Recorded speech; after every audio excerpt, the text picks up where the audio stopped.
You ask Tiger to solve. This deals with linear equations with one unknown. The final result is a equals 4. Let's solve it step by step. Simplify the expression. Expand the parentheses. Group like terms. Simplify the arithmetic.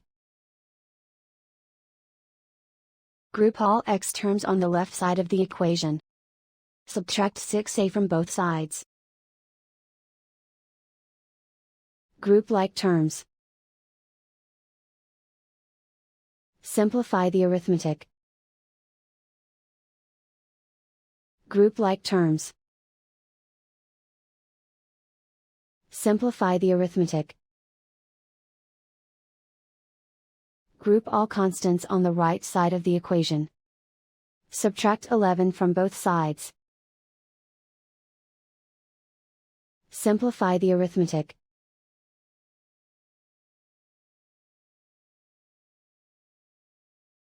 Isolate the x.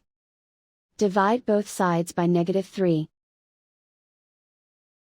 Cancel out the negatives. Simplify the fraction. Cancel out the negatives. Find the greatest common factor of the numerator and denominator. Factor out and cancel the greatest common factor. And so the final result is a equals 4.